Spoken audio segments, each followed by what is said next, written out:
자, 그럼 저희가 첫 번째 발표를 시작하도록 하겠습니다. 먼저 한국외국어대학교 국제지역대학원 최효섭 교수님께서 디지털 에코시스템 간 경쟁을 고려한 경쟁법 집행에 관한 연구를 발표하시겠습니다. 발표 이후에는 한국공정거래조정원 공정거래연구센터장이신 복홍석 센터장님께서 토론을 해주시겠고, 이어서 연세대학교 법학전문대학원 최난설원 교수님께서 논평을 해주시겠습니다. 그럼 저희가 세 분을 앞으로 모셨는데, 먼저 최효섭 교수님의 발표를 시작하도록 하겠습니다. 박수 부탁드리겠습니다.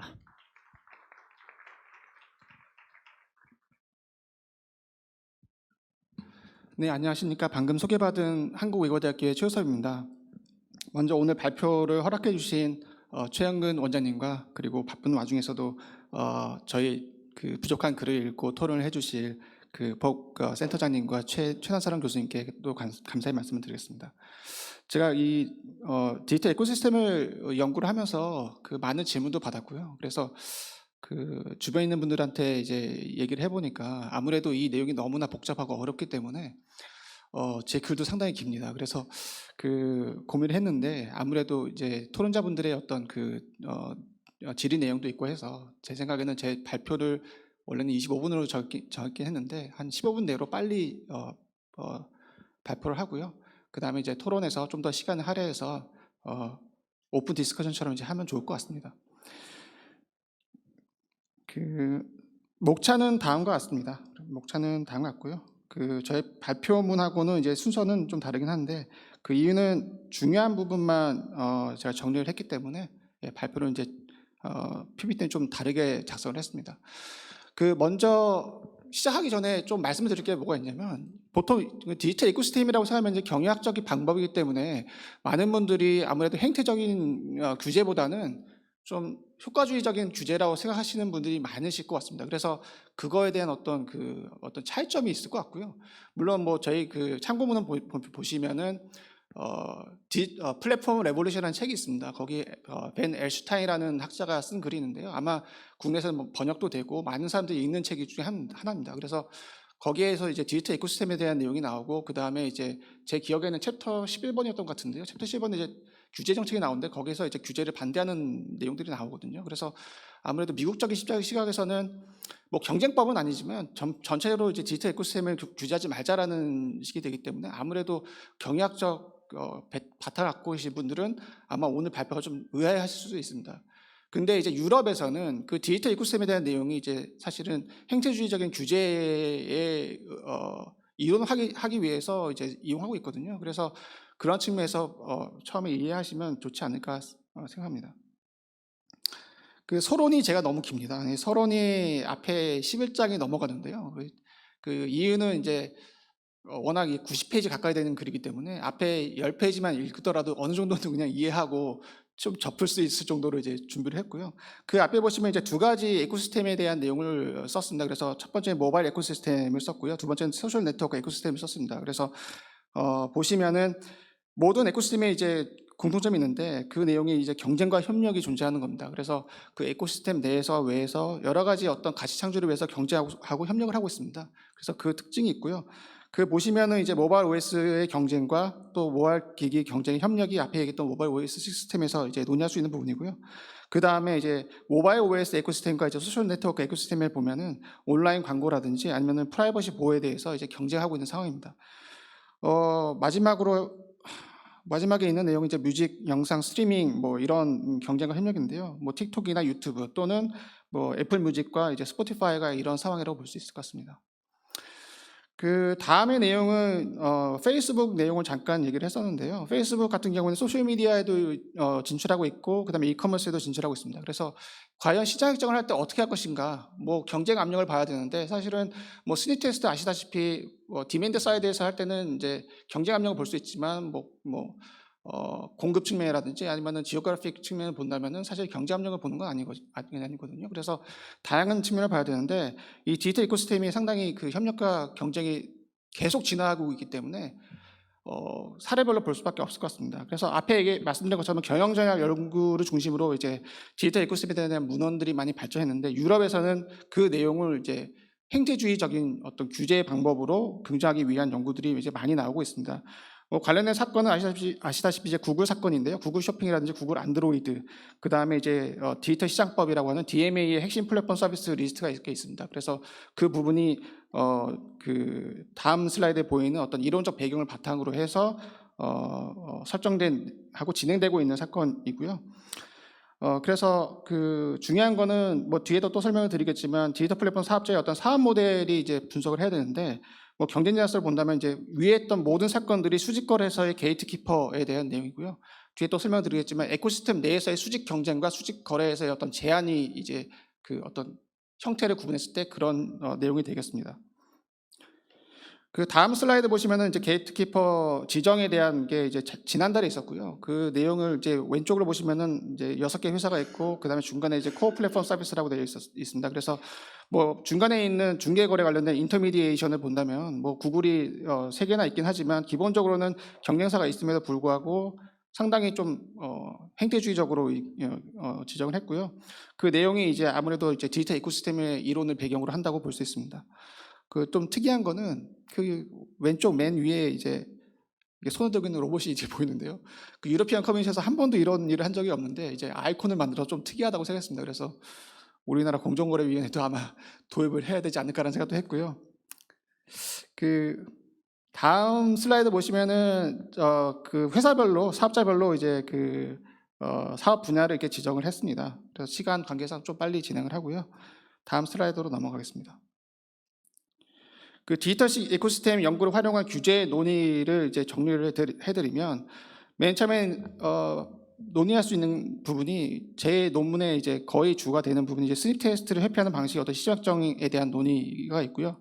그 다음에 이제 새로운 디지털 규제를 목적으로 하는 그런 문헌들이 이제 발간이 되고 그게 DMA를 이제 서포트하는 내용이 됩니다. 그래서 가장 중요한 문헌 중에 하나는 에즈라키아 스투케 교수가 쓴 게 그 벌추얼 컴피티션이라는 책이 있거든요. 그래서 2016년에 발간된 책인데 아마 여기 계신 분은 아마 다 읽으셨을 겁니다. 그 뒤에 보시면은 그 디지털 이코시스템이 나오고 프레너미라는 얘기가 나옵니다. 그래서 프레너미는 에니미하고 프렌드의 이양이고요. 그래서 그 내용을 이제 뭐 그 다음에는 뭐 스폰지라는 논문도 있었고 스폰지가 이제 논문 제목이 스폰지인데요. 이제 경쟁법이 이제 모든 사회적인 문화, 뭐 모든 사회적 가치들을 다 다룰 수 있다라는 이제 논문을 발간을 했습니다. 그래서 그 내용이고요. 그다음에 디지털 봉건제도라고 하면 그 예전에 이제 봉건 사회에서 영주가 이제 땅을 가지고 있지 않습니까? 그래서 그 안에서 그 영주가 농노들을 다 이제 착취한다, 막 이렇게 해서 어떤 정치적인 어떤 내용까지 포함해서 이 디지털 이코시스템을 이제 설명을 했습니다. 그래서 이 분이 이제 사진에 보이는 이 분인데요. 제가 좀 중간에 많이 이제 비판도 하긴 하는데 이제 훌륭한 분이고요.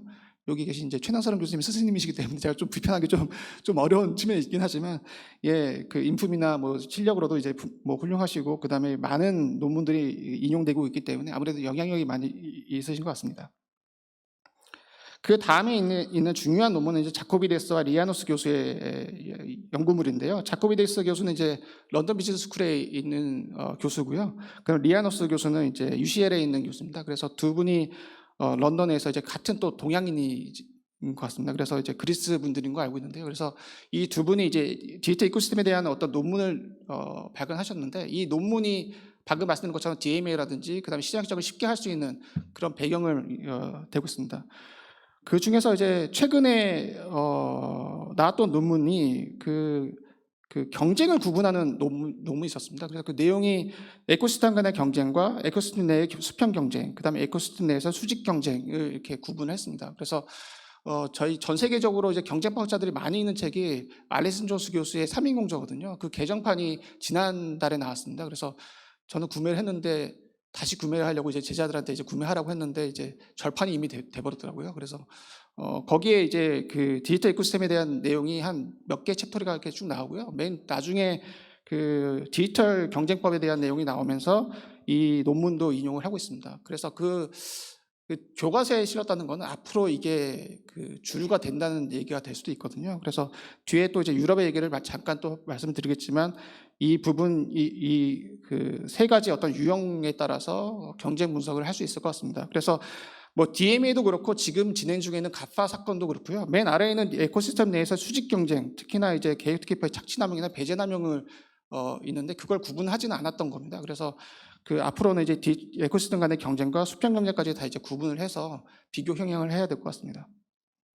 그래서 간단히 제가 표를 만들었고요. 그 보시면은 이제 세부 유형을 보시면 앞에 얘기했던 내용과 같습니다. 그리고 경쟁 효과를 보시면은 맨 아래에 있는 에코시스템 내에서의 수직 경쟁과 이제 거래 제한 관련해서는 배제남용과 착취남용, 그다음에 효율성 등등을 이제 비교 형향해야 되고요. 그것뿐만 아니라 그 앞에 있는 에코시스템 간의 경쟁과 에코시스템 내의 수평적 경쟁까지 고려를 해야 할 것 같습니다. 그래서 간단히 이제 그림으로 도식화를 하면 2번 같은 경우에가 이제 에코시스템 간의 경쟁이 될 것 같고요. 그 다음에 이제 3번 같은 경우가 이제 참여 플랫폼 안에서 있는 에코시스템 내에서의 경쟁이 될 것 같습니다. 그래서 저희들의 목적은 어쨌든 그 에코시스템 간의 경쟁과 그 에코시스템 내에서의 수평 경쟁을 이제 원활하게 하는 게 이제 중요한 것 같고요. 그 다음에 이제 최근에 나와 있는 사건들이나 DMA의 내용들은 이제 뭐 플랫폼, 통제 플랫폼과 참여 플랫폼 간의 어떤 갈등과 이제 착취와 배제가 되는 거기 때문에 그러면 이렇게 어떻게 경쟁 압력을 분석할 것이고 그 다음에 그거에 따라서 경쟁 분석을 어떻게 할 것인지도 이제 중요한 논의가 될 것 같습니다. 물론 유럽에서는 뭐 이게 지금 나오고 있는 논문이기 때문에 어떻게 뭐 사건도 없는 상태라서요. 그게 어떻게 진행될지는 이제 좀 지켜봐야 될 것 같습니다. 그 기존 경제법의 어떤 적용 가능성이 제 뒷부분에 나와 있는 부분이 될 수 있는데요. 그 시장점 같은 경우에도 경쟁 압력 및 수익 모델을 다 봐야 된다라는 거고요. 그리고 특히나 그 최근에 뭐 그 데이터 프라이버시 관련된 프라이버시 샌드박스라든지 ATT 관련된 이제 이슈도 많이 나오고 있는데 이 부분도 상당히 복잡한 내용이 될 것 같습니다. 왜냐면은 뭐 지금 유럽연합에서 이게 페이스북 판결이 지난 7월에 나왔거든요. 그래서 GDPR 위반이 과연 경제법 위반지 또는 그 프라이버시가 과연 소비자 후생에 포함될 수 있는지가 이제 이슈가 되고 있는데 그 앞으로 계속 이제 뭐 DMA를 적용하고 그다음에 경제법 판결이 쭉 나와야 그 이해를 할 수 있겠지만 그 사건만 본다면은 그 착취남용과 배제남용의 어떤 균형을 맞춰야 되고 그 다음에 경제법과 이제 데이터 보호법의 어떤 균형도 맞춰야 되는 부분이 되기 때문에 좀 중요한 이슈가 될 것 같습니다. 이 에코시스템에 관련된 얘기를 한다면 그 앞에 제가 처음에 소개에 말씀드렸던 것처럼 여러 에코시스템 간의 경쟁이 발생할 수 있는데요. 이 내용이 이제 수직 경쟁과 갈등이 될 수 있을 것 같습니다. 그래서 앞으로 이제 다양한 어떤 그 법의 목적이라든지 아니면 경제 분석이 필요할 것 같습니다. 그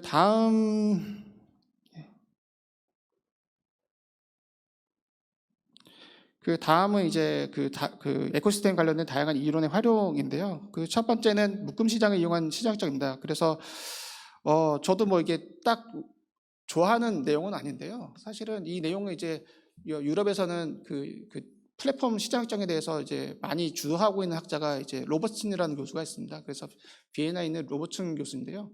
그 로버슨 교수가 이제 묶음 시장에 대해서 이제 논의를 했었습니다. 그래서 논의를 하면서 제가 이제 앞에 뭐 서론에 이제 나와 있는 이론 중에 하나가 이제 그 플랫폼 엠블러먼트라는 내용이 있거든요. 그게 이제 플랫폼 포획이라고 하는 건데요. 앞에 제가 좀 잠깐 설명을 드렸지만 뭐 예를 들면은 이제 그 애플이 아이폰에다가 이제 iOS도 이제 공급을 하면서 애플 뮤직이라든지 이런 것들을 다 같이 이제 공급하는 거거든요. 그래서 최대한 자기 그 에코시스템 안에 그 소비자들이 유지를 하고 이제 계속 이용하게끔 만들게 하는 전략이 가지고 있습니다. 그래서 그런 내용들을 가지고 이제 묶음 시장을 통해서 이제 시장 시작을 할 수 있다라고 하는 게 로버슨의 생각이고요.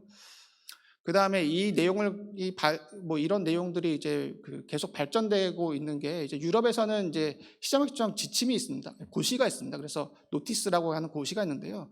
그 고시가 지금 개정 중에 있습니다. 그래서 작년 1년 전에 그 드래프트가 나왔습니다. 그 드래프트가 나왔는데 공지문에서는 뭐 디지털 에코시스템에 대한 내용을 이제 강력하게 이렇게 썼는데 사실 그 드래프트를 보시면은 제 기억에 이제 103 103번이었던 것 같은데요. 거기 딱 한 단락만 있습니다. 그래서 그 내용이 이제 1차 시장과 2차 시장, 그다음에 애프터 마켓이라든지 번들링해서 이제 그 디지털 이코시스템을 분석해서 시장 시작할 수 있을 것이다라고 이제 설명한 부분이 있습니다. 그래서 뭐 이 부분이 이제 최종 고시가 최종 이제 확정이 되지 않았기 때문에 사실은 좀 조심스러워서 인용하지 않은데요. 그래서 그 묶음 시장이라든지 그다음에 플랫폼 포획을 기반으로 해서 논의를 하고 있습니다. 그다음에 유럽연합 판례를 보시면 이제 구글 쇼핑 같은 경우에는 스테스를 하지 않았습니다. 그래서 스테스 하지 않고 방금 말씀드렸던 이제 그 에코시스템을 기반으로 해서 그냥 시장 시장을 했던 거고요. 그거에 대한 비판도 이제 존재하고 있습니다.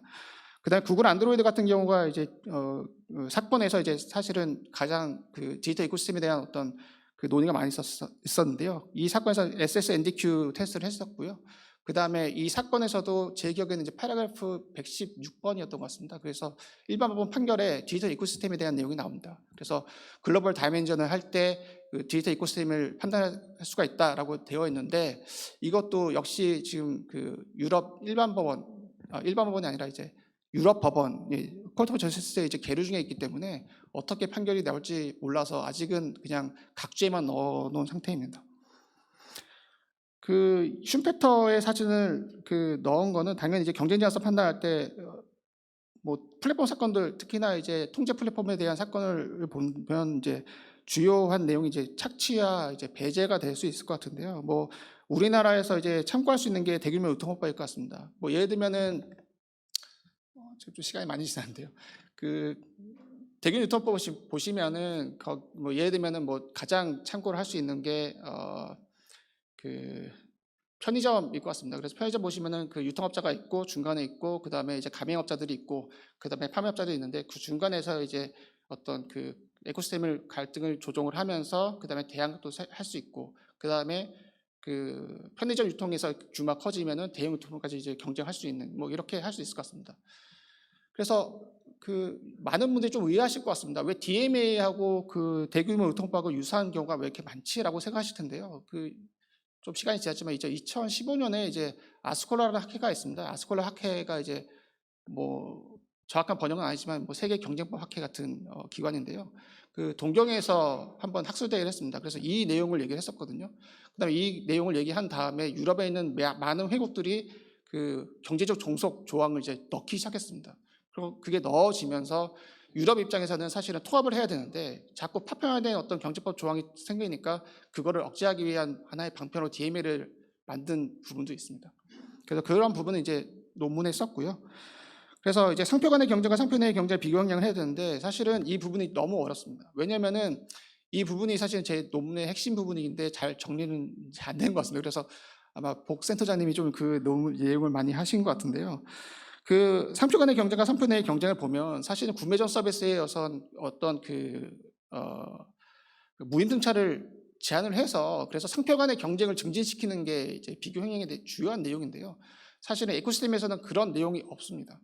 구매 전 서비스라는 게 없기 때문에 그래서 그냥 그 스테이틱한 상황에서의 비교 형량을 할 수밖에 없는 건데 뭐 R&D 투자를 한다든지 뭐 이런 거는 할 수 있긴 하지만 아직까지는 없습니다. 그래서 가장 뭐 그 유사한 내용은 그 유럽에서는 이제 일괄적용 재법률이 있습니다. 일괄적용 재법률 중에서 TTBR이라고 있습니다. TTBR은 이제 테크놀로지 트랜스퍼이거든요. 그래서 기술 이전 합의에 대한 이제 일괄적용 재법률이 있는데 거기에 제 그 기억에는 패러그래프 11번이었던 것 같습니다. 패러그래프 11번에 인터 테크놀로지 컴피티션과 인트라 테크놀로지 컴피티션이 있습니다. 그래서 그 내용은 사실은 그 앞에 얘기했던 상표 간의 경쟁과 상표 내의 경쟁은 아니거든요. 그래서 그런 분석의 툴로 앞으로 이제 좀 유용하게 사용할 수 있지 않을까라고 생각을 해봤습니다. 그 시간이 좀 많이 지나서요. 뭐 나머지 부분은 그냥 앞에 했던 내용을 참고로 보시면 될 것 같고요. 결론 부분을 이제 다시 정리해서 드리면 그 첫 번째는 다양하고 복잡한 디지털 이코시스템 내외의 경쟁을 분석을 할 필요가 있을 것 같습니다. 그래서 단순하게 행태주의적인 것으로 이제 그냥 획득을 하는 것보다는 어느 정도의 어떤 사실은 이제 에코시스템이라고 하면 뭐 비용이라든지 가격이라든지 이런 것들을 이제 분석하지 않고 그냥 논리적인 상황에서의 그 경쟁과 그 다음에 협력을 분석하는 거거든요. 그래서 뭐 그럼에도 불구하고 어느 정도의 어떤 경쟁 제한 심사를 할 때는 어느 정도는 참고할 필요가 있겠다라고 생각을 하고요. 그 다음에 그 수직 경쟁과 관련해서 이제 독점의 폐해에 대한 이론이 또 필요할 것 같습니다. 그래서 그 수요 독점에 대한 어떤 그 이론은 아직 많이 나오지는 않았는데요. 뭐 최근에 개정된 또 교과서 중에서는 설리반 3인공저 책이 있습니다. 그래서 거기 뭐 설리반이라든지 그다음에 세이저스라는 미국 교수들이 쭉 이렇게 논의를 하고 있는데요. 그래서 그 이론들이 이제 아무래도 이코시스템하고 관련이 많이 있기 때문에 그 부분도 이제 좀 고려해서 볼 필요가 있을 것 같습니다. 그래서 마지막 부분은 시장주의 지위 판단이라든지 아니면 경쟁 제한성 판단할 때 네트워크 효과, 뭐 규모의 경제, 구속 효과라든지 싱글 호밍, 수직 결합, 데이터 보유와 우위 뭐 이런 것들이 있는데요. 이게 DMA에 사실은 포함이 되어 있습니다. 그래서 저희도 이제 디지털 이코시스템에 대한 시장 입장이라든지 경쟁 제한성 판단할 때 이런 부분들도 포함해서 고려해 볼 필요가 있을 것 같습니다. 네, 제 발표는 여기까지 하도록 하겠습니다. 감사합니다.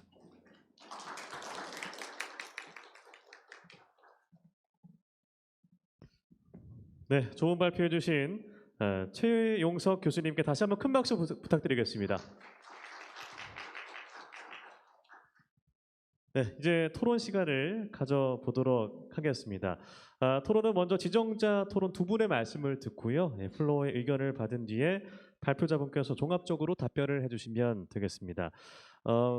발표자분들 잘 앉아주셨지만 말씀하실 때 가운데 자리로 이동해 주시면 대단히 고맙겠습니다. 그럼 먼저 한국공정거래조정원 복홍석 공정거래연구센터장님의 토론을 들어보도록 하겠습니다. 가운데로 모시겠습니다. 박수 부탁드리겠습니다.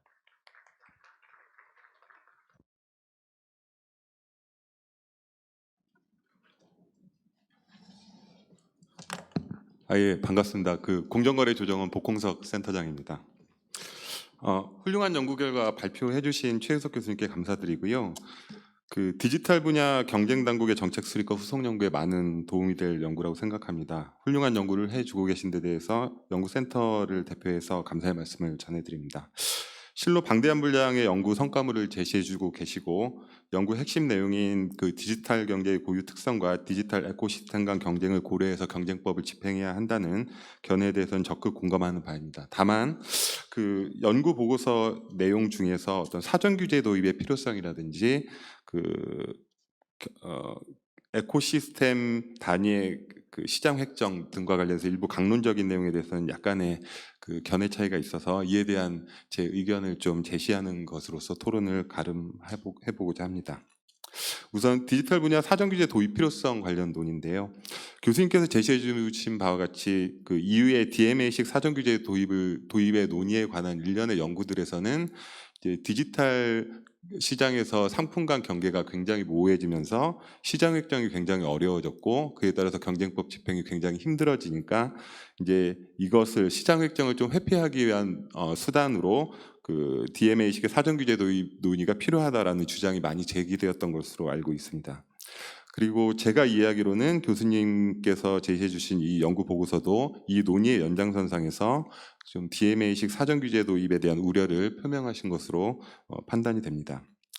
저는 개인적으로는 이러한 기존 견해들에 좀 동의를 하지 않습니다. 그리고 플랫폼의 어떤 제로 가격 책정 등 시장 획정 문제는 약간 정도의 차이는 있지만 이미 신용카드 시장 등 전통 시장에서도 이미 많이 논의가 되었던 얘기고 세계 경쟁 당국들에서도 어떤 방법론 같은 것들을 미세 조정하면서 이에 효과적으로 대응해 왔던 것으로 압니다.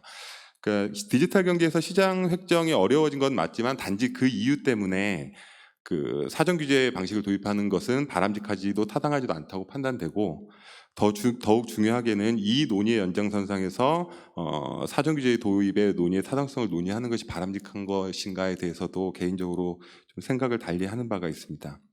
사견으로는 디지털 경제에서 사전 규제 도입이 타당한지의 논의는 디지털 시장의 어떤 기존 경쟁법 집행만으로 해결할 수 없는 시장 실패 요인이 존재하는지 아니면 사후적 규제에만 의존했을 때 디지털 생태계에서 발생 가능한 불가역적인 어떤 피해를 예방할 수 없는가 이 점에 좀 논의에 초점을 두어야 될 것 같습니다. 관련해서 연구자께서는 디지털 에코시스템이 일반 자연 생태계처럼 어떤 균형이 존재하기 때문에 그 안에서 행위하고 있는 다양한 행위자들 그리고 원천 등이 이렇게 조정이 돼서 장기적으로 균형이 유지될 수 있기 때문에 여기에 섣불리 정부가 개입을 할 경우에는 역효과만 만들어낼 수 있는 우려가 있다 이렇게 우려를 표명하신 것 같고요. 근데 이제 제가 그냥 요거는 개인적으로 생각하기에는 그 디지털 에코시스템하고 자연 생태계하고는 한 가지 측면에서 굉장히 큰 차이가 있는 것 같습니다. 뭐냐면 자연 생태계는 자연이 지배를 하고요. 자연은 어떤 사익도 추구하지 않는 존재인데 디지털 에코시스템은 어떤 데이터나 OS 같은 것에 대한 통제력을 가진 그 사익을 추구하는 게이트키퍼가 그 생태계 안에서 자기도 사업을 같이 추구하면서 그 생태계를 통제한다는 측면이 굉장히 큰 차이인 것 같습니다. 그리고 이들이 어떤 그 생태계에서의 규범 설계자로서 자리를 잡게 되고 그 디지털 경제 특유의 어떤 쏠림 효과, 고착 효과 등에 의해서 그 생태계가 독점으로 고착화되게 되면 그 안에서는 어떤 불공정한 그런 거래 질서가 비가역적으로 좀 고착화될 수 있는 우려도 있지 않나 하는 그런 생각이 약간 들었습니다.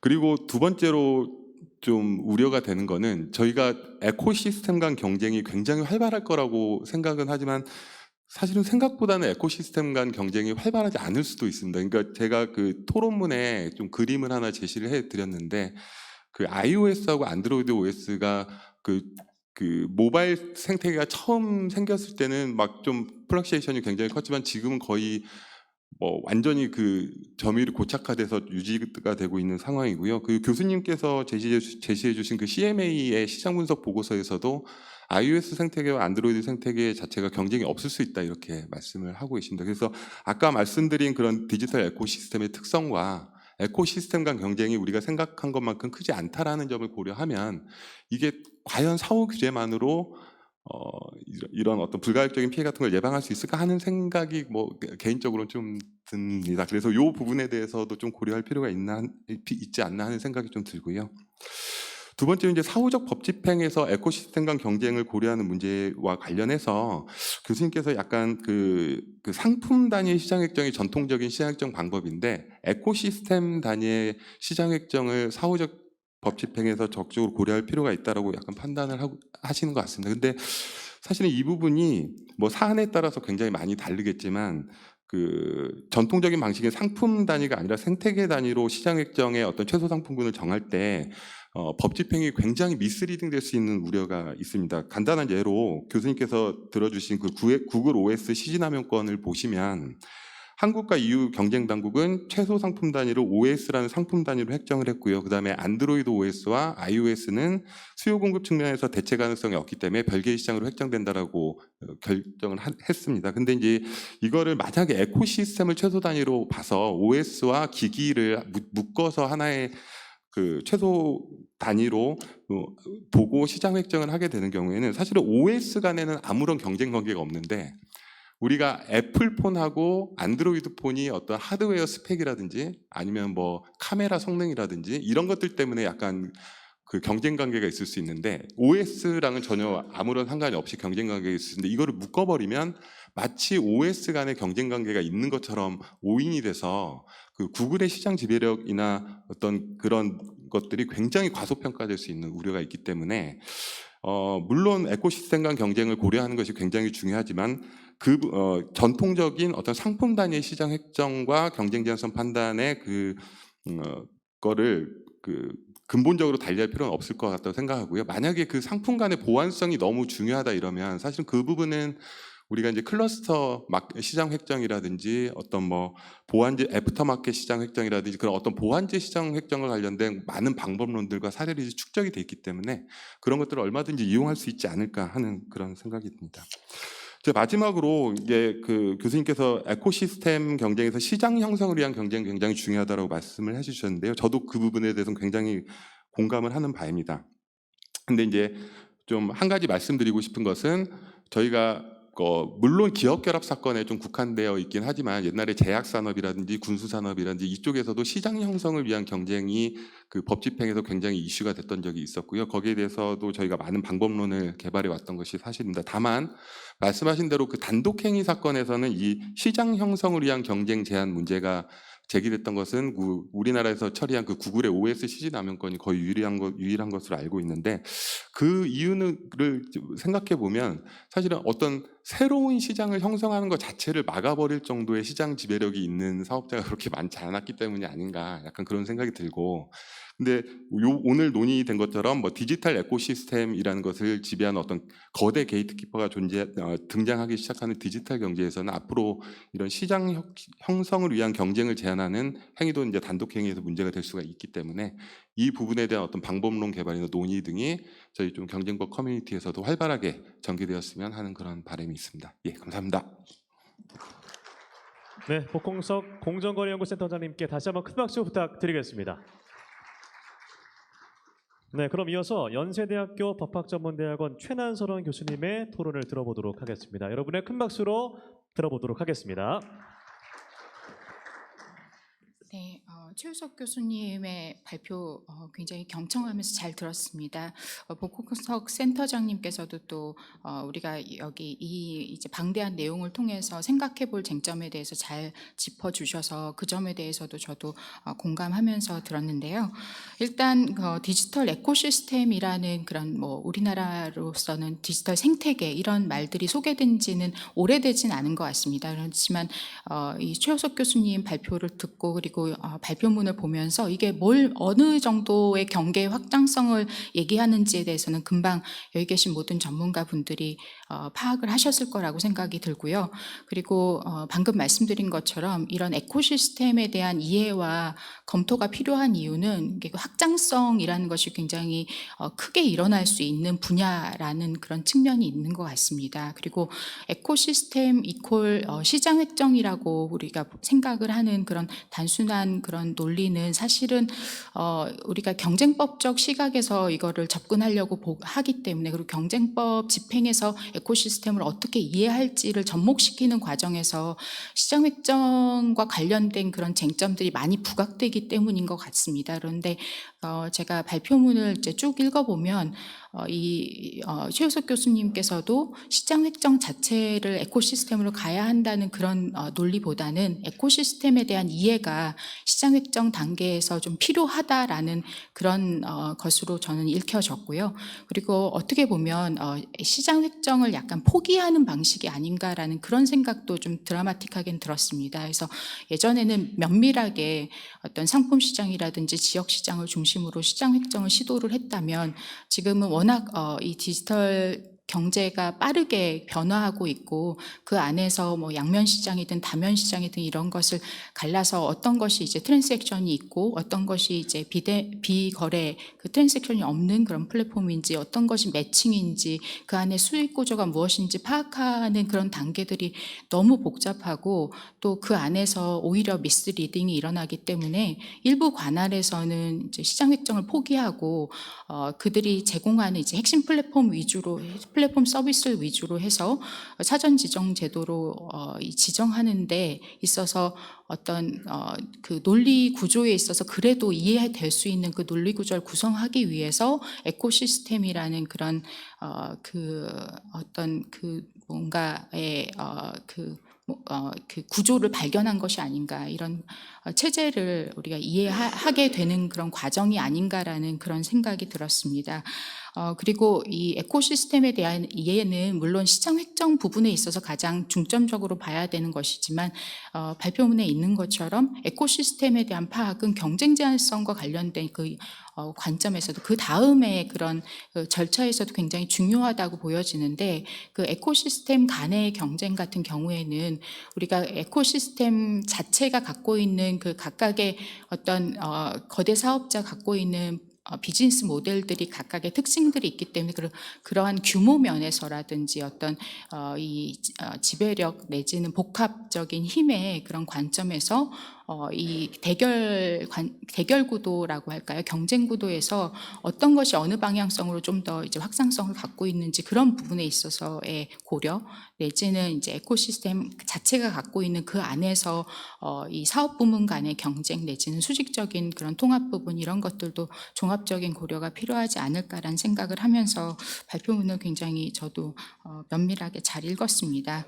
그래서 잘 아시는 바처럼 사실 지금은 이 디지털 생태계를 갖고 있는 그런 사업자뿐만 아니라 신규로 그런 생태계에 진출하려는 그런 사업자들은 모두 이 다양한 상품이나 서비스를 같이 조합하면서 포트폴리오를 구성하려고 노력을 하고 있습니다. 이것을 소위 수직 통합적 비즈니스 모델이라고 보고 있고요. 그래서 그 안에서는 각각 플랫폼마다 그 주력 핵심 비즈니스 서비스가 있습니다. 근데 그것은 꼭 수익 모델에만 집중되어 있진 않고 오히려 검색이라든지 OS 같은 경우에는 이 무료 서비스를 제공하면서도 코어 서비스라고 부를 수 있는 그런 위치를 점유하고 있다고 보여집니다. 그리고 그 코어 서비스를 중심으로 이제 연관 분야로 많이 진출하고 있죠. 그래서 그 과정에서 많이 이용되는 것이 소위 요즘 많이 언급되는 그런 스타트업 인수라든지 이런 것들이 손쉽게 많이 그 방법으로서 취해지는 것 같습니다. 그래서 이런 그 수직 통합 비즈니스 모델이 사실 사업자 측면에서는 굉장한 효율성을 가지고 있습니다. 잘 아시는 것처럼 거래 비용도 절감을 할 수가 있고요.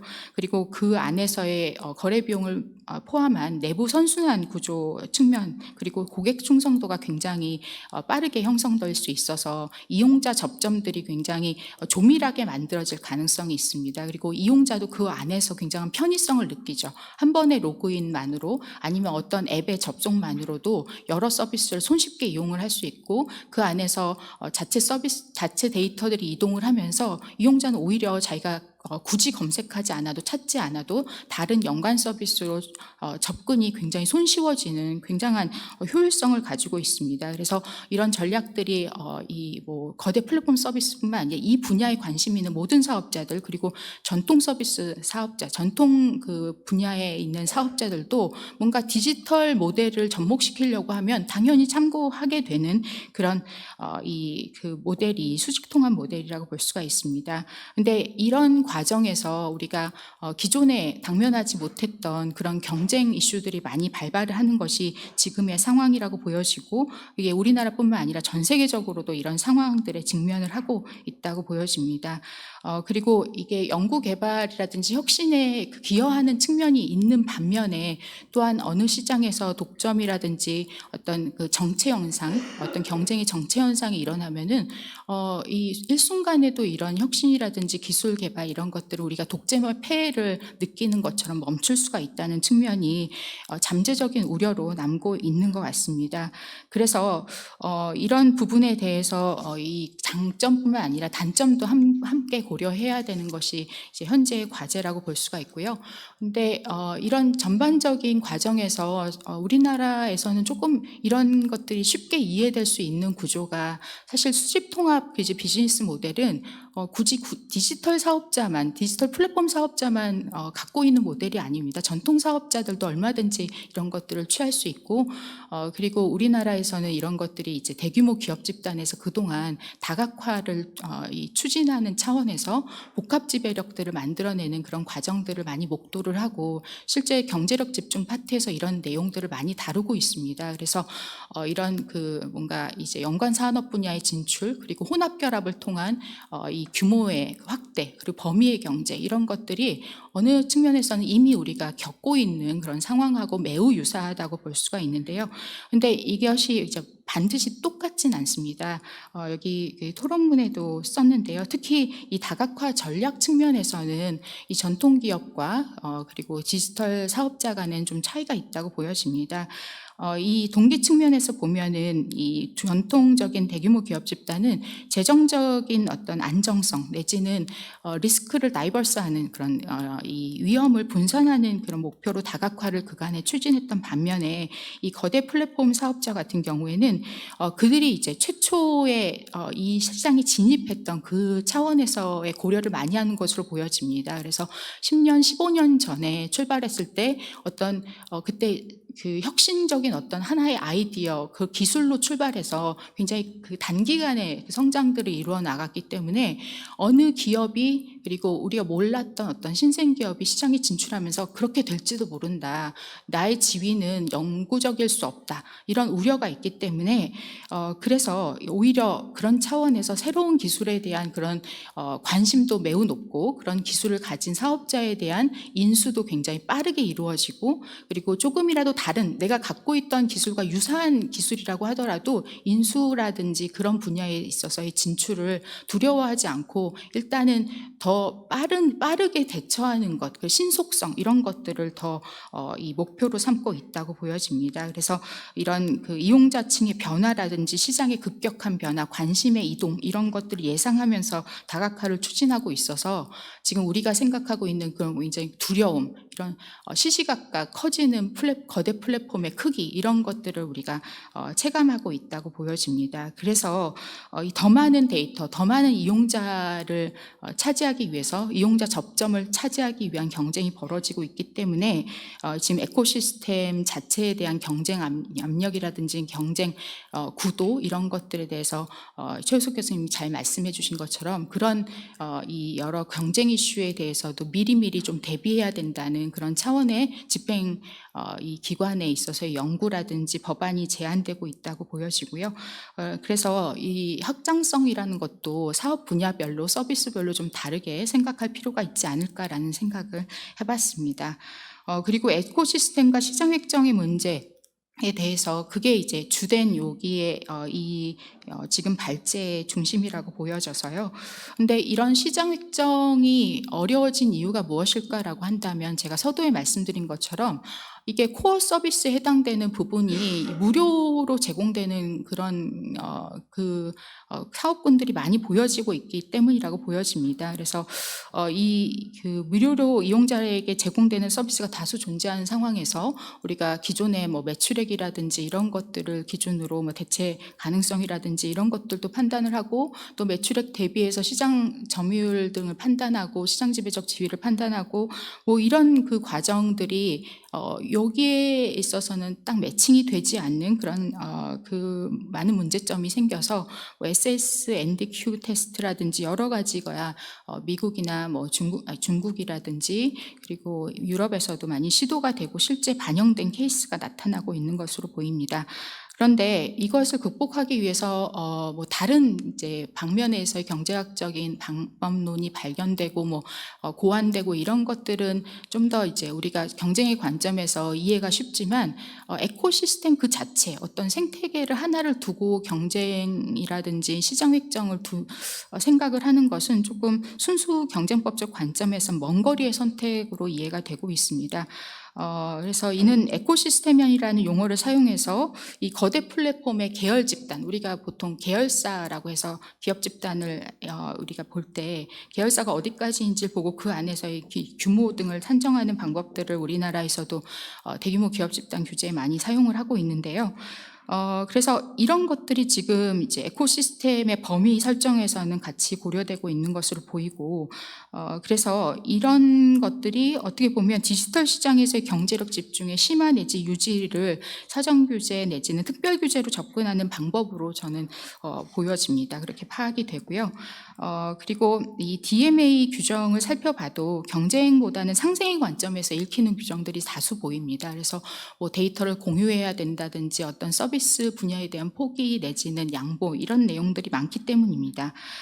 그래서 이 에코시스템을 중심으로 경쟁 관계를 보는 시각이 우리가 종래 생각해온 이 동종 유사 영역에서의 경쟁이라는 그런 의미보다는 이 게이트키퍼 사정 지정 제도를 마련하기 위한 합당한 논리 구조를 구축하기 위해서 에코시스템을 상정한 것이 아닌가라는 생각이 먼저 들고, 그리고 이 게이트키퍼 지정된 그런 그 회사의 면면을 보면 다 지금 이미 시장을 많이 잠식하거나 시장에서 굉장히 공고한 위치를 차지하고 있는 사업자입니다. 그래서 이 강대강 구조에서 누가 세력을 향후에 더 구축할 것인지 또는 이 에코시스템 각각이 장래 어떤 방향성을 가지고 갈 것이며 어떠한 재료, 즉 아까 말씀드린 것처럼 이용자 접점이라든지 아니면 기존의 데이터 등을 활용한 이런 재료가 에코시스템의 향후의 추진력, 연료가 될 것인지, 그리고 누가 그 과정에서 착취의 대상이 될 것인지를 이 관찰 내지는 모니터링하고 사전적으로 제어하는 과정이 아닌가. 그 안에서 에코시스템이라는 것은 그 타겟을 정하기 위한 그런 이 최초의 어떤 단계가 아닌가라는 생각을 하고 있습니다. 그렇지만 뭐 전반적으로는 이 에코시스템에 대한 이해가 매우 필요하고 우리가 이걸 파악을 해야 이 디지털 경제에 대한 좀 논의가 될 수 있다. 그리고 향후에 뭐 지금의 방안이 아니더라도 합리적인 방안을 마련할 수 있다는 데에 대해서는 전적으로 공감하고 당연히 참고를 해야 될 것이라고 보여집니다. 그렇지만 지금 이제 제한되어 온 것은 그리고 실제 법안화되어 온 것은 일부 관할, 그러니까 특히 EU 등의 관할이라고 보여지고요. 이런 그 시장 상황은 EU와 우리가 당연히 다르고 그 국가마다 다를 수 있을 것이라고 생각이 듭니다.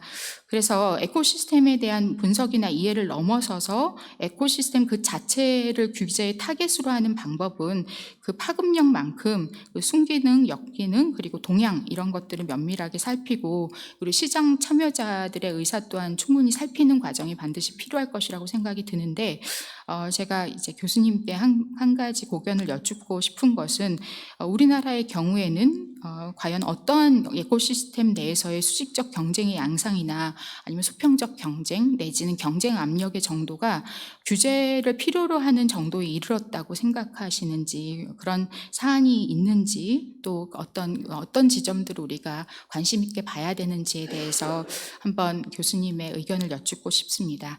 훌륭한 연구와 발표에 감사드립니다. 이상입니다. 네, 최난서른 교수님께 박수 부탁드리겠습니다. 네, 저희가 이제 최효석 교수님의 답변을 들어볼 텐데 그 전에 플로우석에 한 분 질문 정도만 받고 종합적으로 답변 부탁드리겠습니다. 혹시 질문 있으신 분 있으면 손을 들어주시면 제가 발언권을 드리겠습니다. 네, 그럼 없으신 걸로 알고 최효석 교수님의 답변을 들어보도록 하겠습니다. 질문이 많을 줄 알았는데 질문이 없어서 정말 다행입니다. 왜냐면 이게 제가 한번 설명을 해봤는데 다른 분들한테 설명해봤는데 너무 시간이 오래 걸리더라고요. 그래서 질문 나올 때마다 이게 다 답변드리기 너무 어려운 게 많아가지고 예. 우선 그 두 분 그 토론 정말 감사드립니다. 좀 바쁘신 와중에도 또 이제 좀 부족한 글을 너무 잘 읽어주시고 또 토론해 주셔서 감사의 말씀을 드립니다. 저희가 이제 다 답변을 드릴 수는 없긴 한데 우선 이제 복센터장님께서 말씀하신 이제 두 번째 이슈가 조금 있었는데요. 거기에 이제 115페이지 이하에 있는 두 번째 꼭지에 있는 내용입니다. 그래서 DMA 관련된 내용을 적절하지 않다고 하셨는데요. 지금 나와 있는 디지털 이코시스템과 경제법을 읽으시면 다 이 내용입니다. 그래서 제가 아스콜라를 지난 여름에 갔다 왔는데요.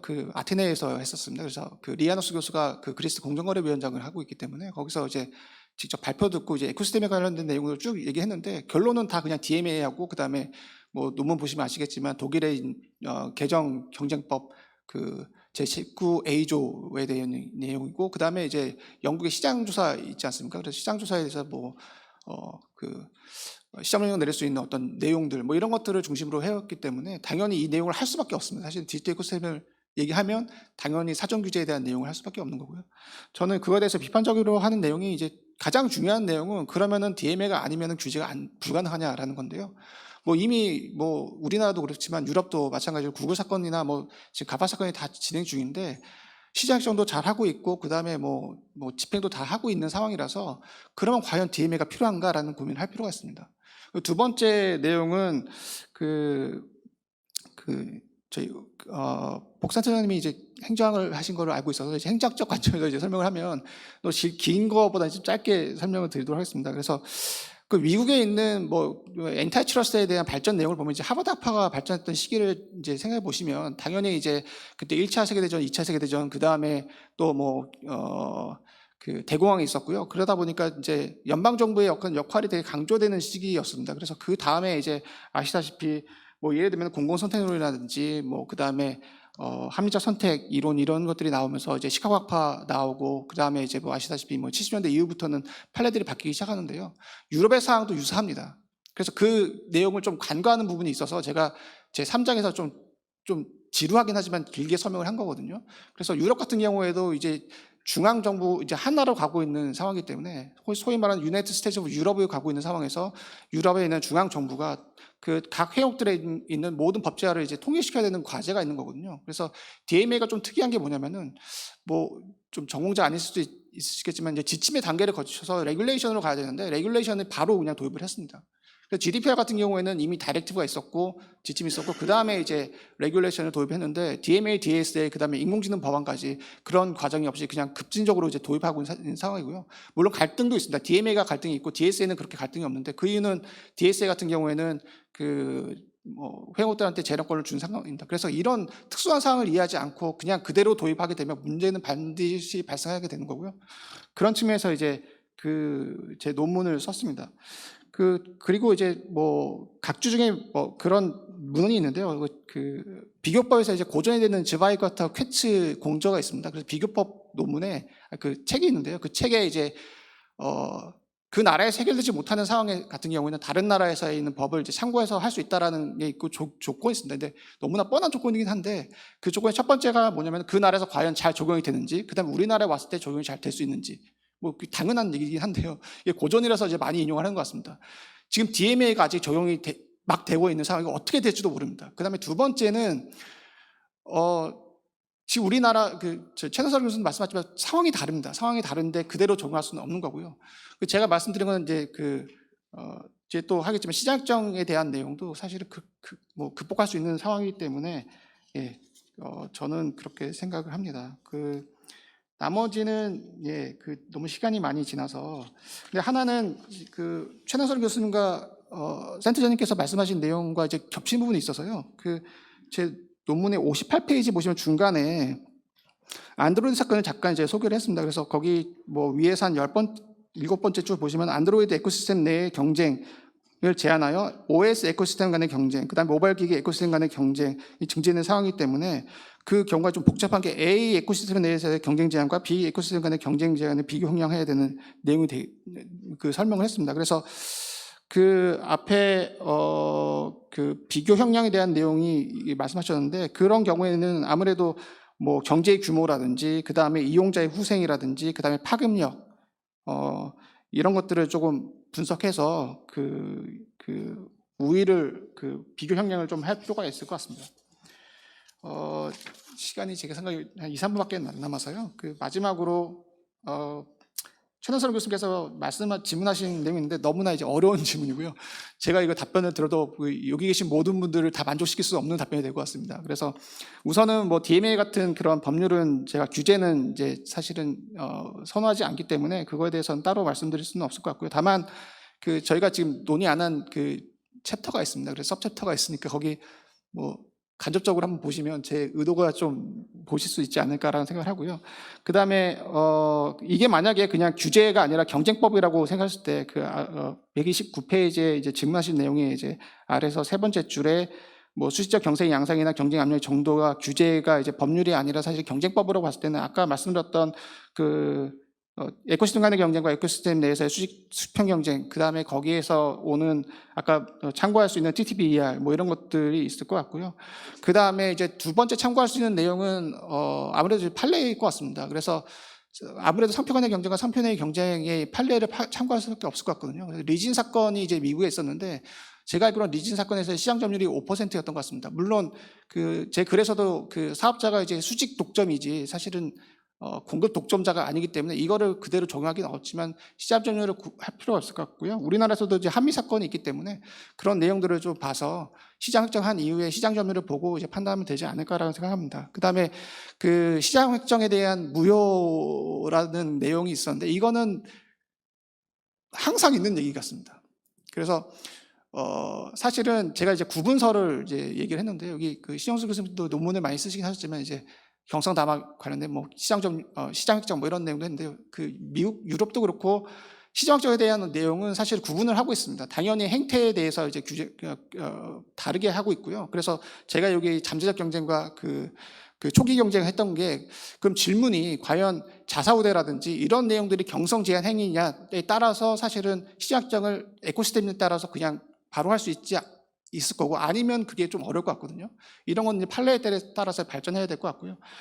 2010년 전후로 해서 하버드 로스쿨의 카플로우 교수가 이제 논문을 썼는데요. 이게 시장 획정입니다. 그래서 학술 논문에 시장 획정에 대한 논문 잘 나오지는 않습니다. 나오지 않는데 갑자기 카플로우 교수가 이제 논문을 써서 그것도 이제 하버드 로 리뷰에 나왔거든요. 그래서 하버드 로 리뷰에 나왔는데 그 내용이 시장학적에는 일관성이 없다. 일관성이 없죠. 당연히 일관성이 있을 수가 없습니다. 왜냐하면 상황에 따라 다르고 정확하게 한다고 하지만 어떤 사건이든지 다 다르게 될 수 있거든요.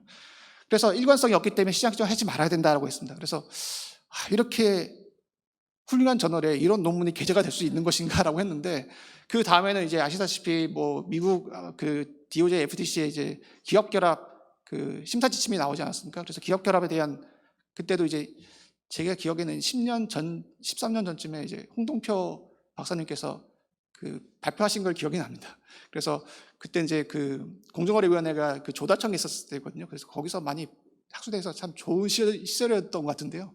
그래서 예, 그 홍동표 박사님께서 발표하셨던 내용이 그때 그 미국의 기업 결합 관련된 내용이었고요. 그래서 그때도 한참 많이 얘기를 했긴 했습니다. 그래서 주기적으로 이 얘기는 나올 수밖에 없는 거고 지금 나오는 얘기는 어쨌든 디지털 이코시스템입니다. 그래서 뭐 지금 정리된 내용도 있고 아직 발전된 내용도 있습니다. 그래서 그 정리된 내용은 앞에 말씀드렸던 것이 뭐 그 센터장님이 좀 약간 아쉽다라는 표현이 여기 있었는데요. 그 비교 형량할 때 그래서 저는 최선을 다해서 이제 5장에 이제 넣었고요. 예, 그래서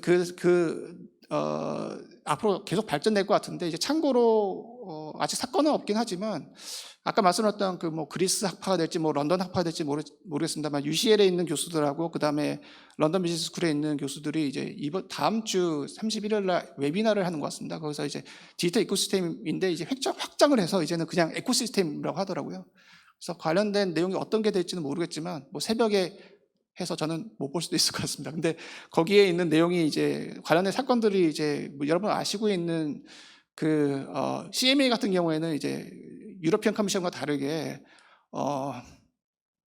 그 마이크로소프트하고 액티비전 사건이 있었거든요. 그것도 에코시스템을 이제 분석하려고 하는 것 같고요. 그다음에 두 번째는 최근에 유러피언 커미션에 이제 리젝을 했던 그 기업 결합건으로 이제 부킹닷컴하고 그다음에 이제 트래블리 사건하고 그다음에 아마존 사건도 이제 분석을 해서 논의를 한다고 합니다. 그래서 거기는 시장학적보다는 아무래도 그 경쟁 제한성을 이제 논의를 할 것 같은데요. 그 이론들은 아직 지금 시장학적이라든지 DMA 관련된 에코시스템은 이제 정리가 어느 정도 됐지만 경쟁자에서 이제 비교 형량은 앞으로 계속 논의가 될 것 같습니다. 네, 이상입니다. 네, 최효석 교수님 답변 진심으로 감사드립니다. 자, 그럼 이로써 첫 번째 주제 발표 토론을 모두 마치겠고요. 수고해 주신 세 분께 다시 한번 큰 박수 부탁드리겠습니다.